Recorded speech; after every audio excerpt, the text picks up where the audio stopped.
This isn't a cop show.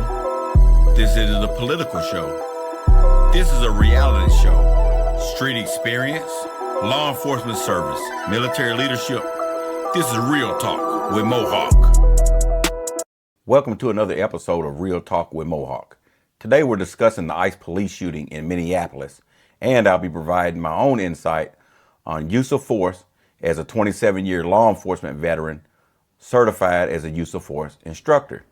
Now, before I get started, let's remember why this show exists.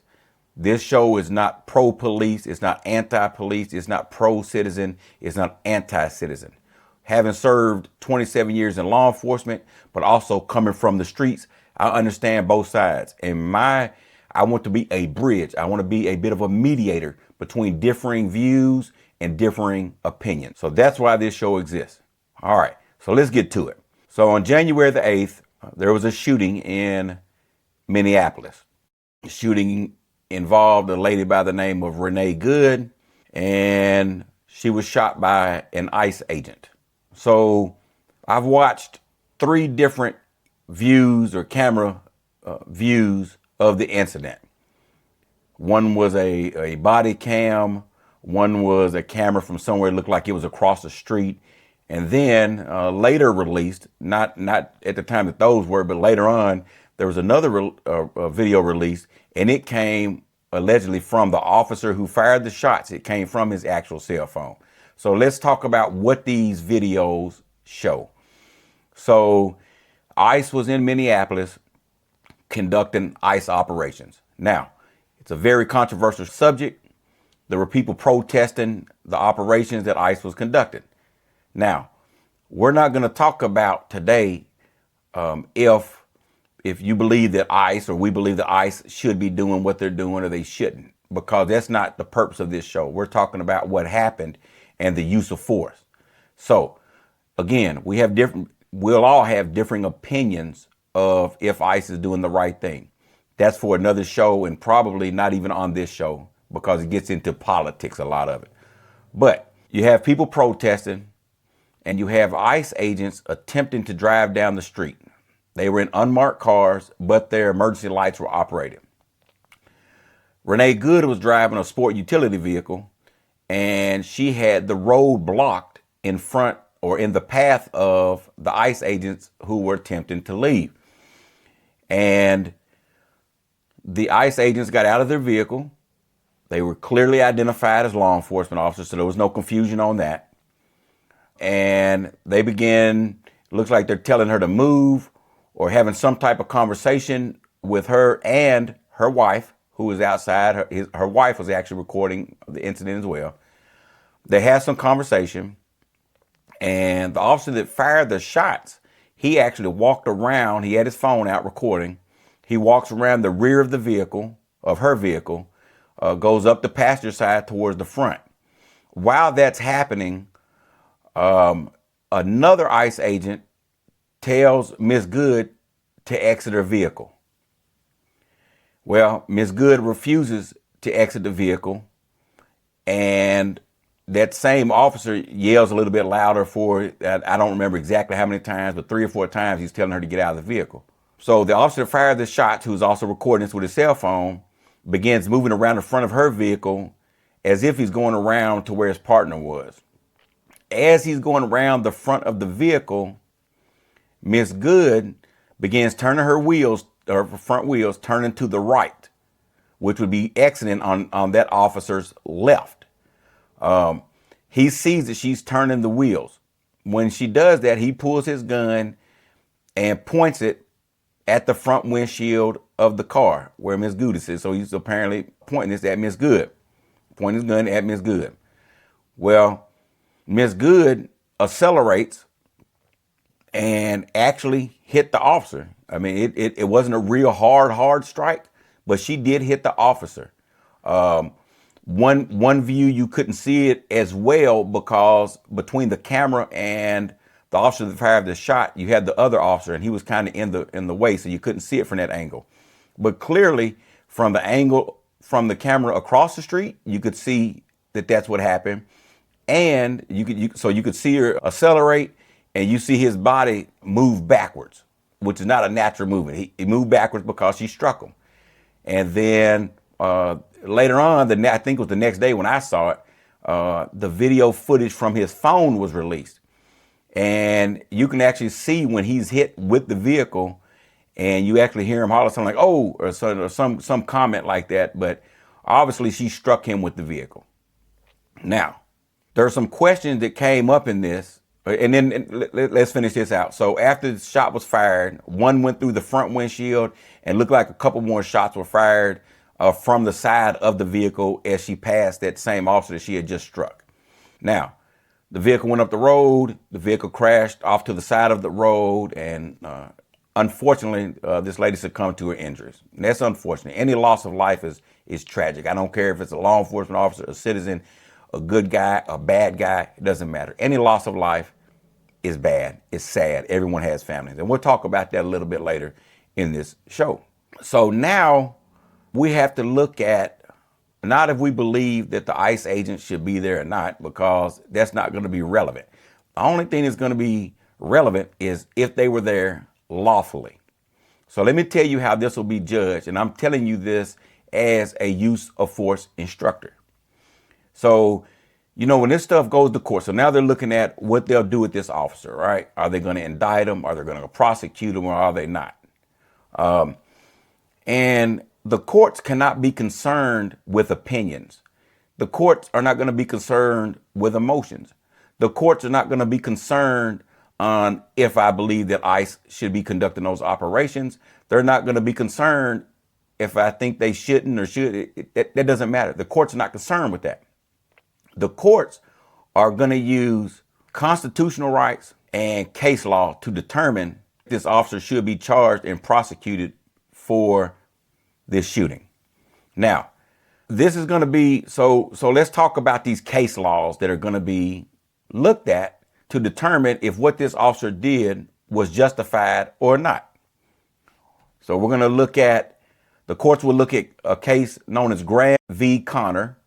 And what that did is that's a case where the courts basically said that an officer can use force to include deadly force. But whatever force that is that the officer uses, it has to be objectively reasonable. And then they're going to look at a case of Tennessee v. Garner. And that's a case that originated out of Memphis, Tennessee. And it speaks about what force can be used on an individual that is attempting to flee from a law enforcement officer. And actually what it says is that what resulted out of that case was the courts said if an individual is fleeing a law enforcement officer and that individual is a risk or creates a risk or is a danger of creating serious bodily injury or death to the officer or to the public, then that officer may be justified in using deadly force to stop that individual. So again, here's the first part. Were they lawfully there? Yes, the ICE agents were lawfully there, whether we think they should be there or not. The force that was used, was the force at the time that it was applied, was it objectively reasonable when it was applied without 20/20 hindsight? So what does that mean? Originally, this started out as something very simple, right? This started out as a woman blocking a road. Then it turned into, it looked like they were going to either detain her or arrest her, whichever they were going to do by telling her to get out of the vehicle. That was all misdemeanor type stuff. That wasn't very serious. However, at the time that she took that vehicle, a 2,000-pound vehicle, and drove towards that officer, the question becomes, at that point right there, is the officer or the public in fear of serious bodily injury or death? And if the answer is yes, then the officer can use force up to and including deadly force to stop that threat. So there we have from the Graham v. Connor side, was it objectively reasonable? They're not subjective. The officer can't say, well, I thought this, or I thought this, or shit, I didn't.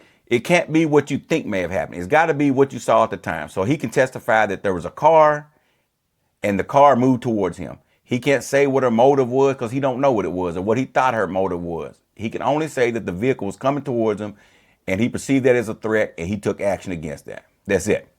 And it's without 20/20 hindsight. So the officer or anyone else or, her attorney cannot go back, watch the videos and then say, well, you can look at this video and tell this or tell that. Or it's kind of like pulling up a fake gun on a police officer.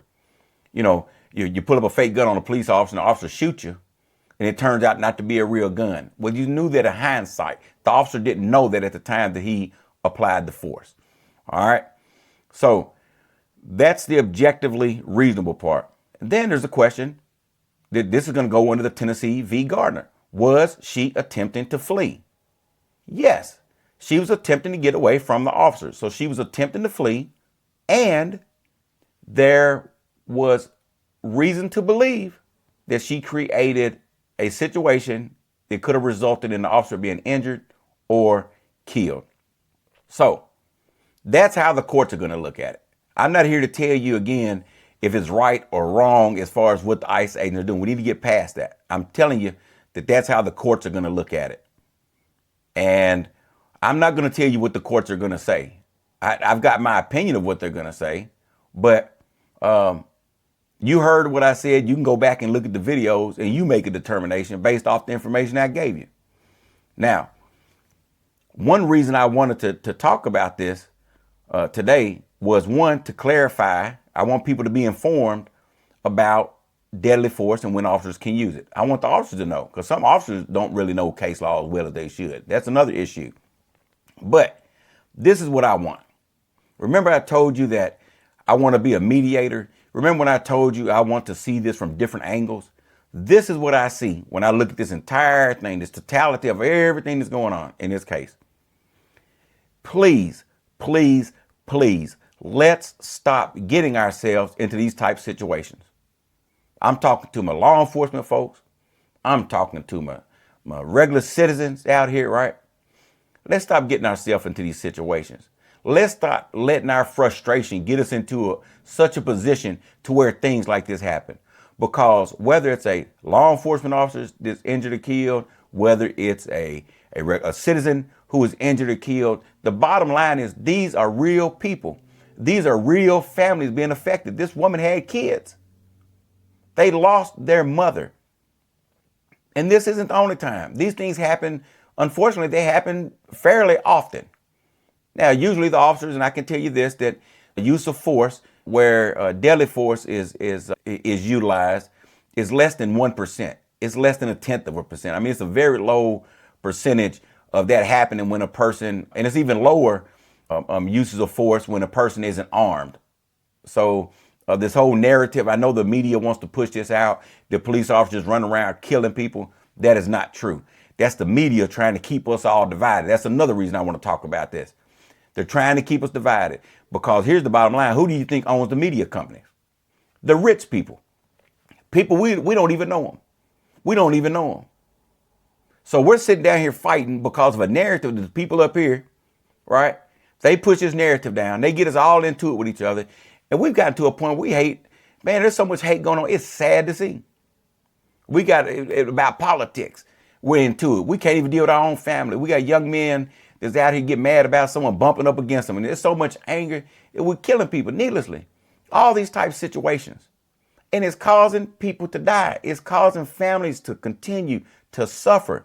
So please, let's not get into these situations. If you want to protest, go protest. But don't block the roads where traffic can't get through and people got to go to work. That's hurting. If you're here for the people, you're talking for the people. How are you doing that? By blocking people from going to work and they mess around and lose a job because they can't get to work. Stop agitating the police. Stop getting in the faces, spitting on them and sticking cameras in the face. Nothing wrong with recording, but do it the right way. Police officers.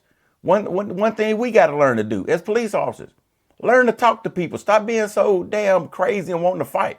Some of us do want to. I've seen officers like that. Now, most officers are really good officers. I know that. But I have also seen officers that they're looking for something. It's like they want something to go bad. And we got to get away from that. We can't do that. Learn how to talk to people. If someone asks you what's going on, just explain it to them. If you got time, I understand some situations you don't have time. But if you have time, explain to people so that we don't get ourselves into these situations more than is needed, because it's causing us to suffer, period. And I want people to remember this. Most police officers are good people. And I'll say that again. They're not tyrants, as people call them. They're not that. Most police officers, and I'd say 95 to 98%, are good, solid police officers. They're trying to do a very difficult job. And unless you worn that badge, you do not understand how difficult that job is, how dangerous it is, how many split-second decisions, such as this incident, that you're going to have to make during your career.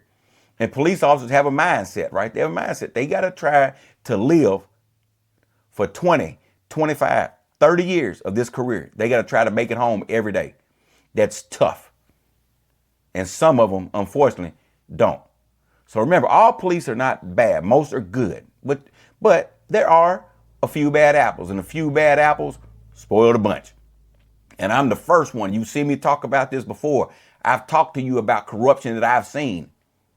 I've talked to you about, I've done shows about corrupt police officers. So I do not stand beside corrupt police officers. I absolutely am against it. I have reported corruption before. Okay, so get that clear. Police officers who abuse their position, to include excessive force, they must be held accountable. You have to hold people accountable, because when they do that stuff, it makes everyone look bad. And then the public is afraid because they've seen what this bad officer does. And now they're judging the group of police officers by the actions of one or two, or at least very few. But now we also have to remember that when police officers are doing their job and they're doing it right, and things like this happen, right? I'm not just this incident. I'm not saying specifically this one, but when officers use force, when they have to use force to protect themselves or protect someone else, as long as that force, whatever that force is objectively reasonable, we have to stand beside the officer. That goes for us, the citizens, and more importantly, it goes for the agencies that they work for, and the politicians, because as you see with this case, politicians are jumping on it, throwing all types of crap out. They're just trying to stay elected. So here we go again, right? Whatever side of the fence they're on, they're going to start jumping out. You got to stay. If an officer's wrong, call him out. If an officer's right, stick by him. And if you don't have enough information to make a determination, just be quiet and let the facts come out. When the facts come out, then make a statement. But don't jump out here before you even figured out what's going on and start judging this. It's not fair to the public. It's not fair to the officer. So thanks again for joining me for another episode of Real Talk with Mohawk. And I look forward to talking to you again soon. If you care about truth over politics and safety over optics, you're in the right place. This is Real Talk with Mohawk. Street experience, law enforcement service, military leadership.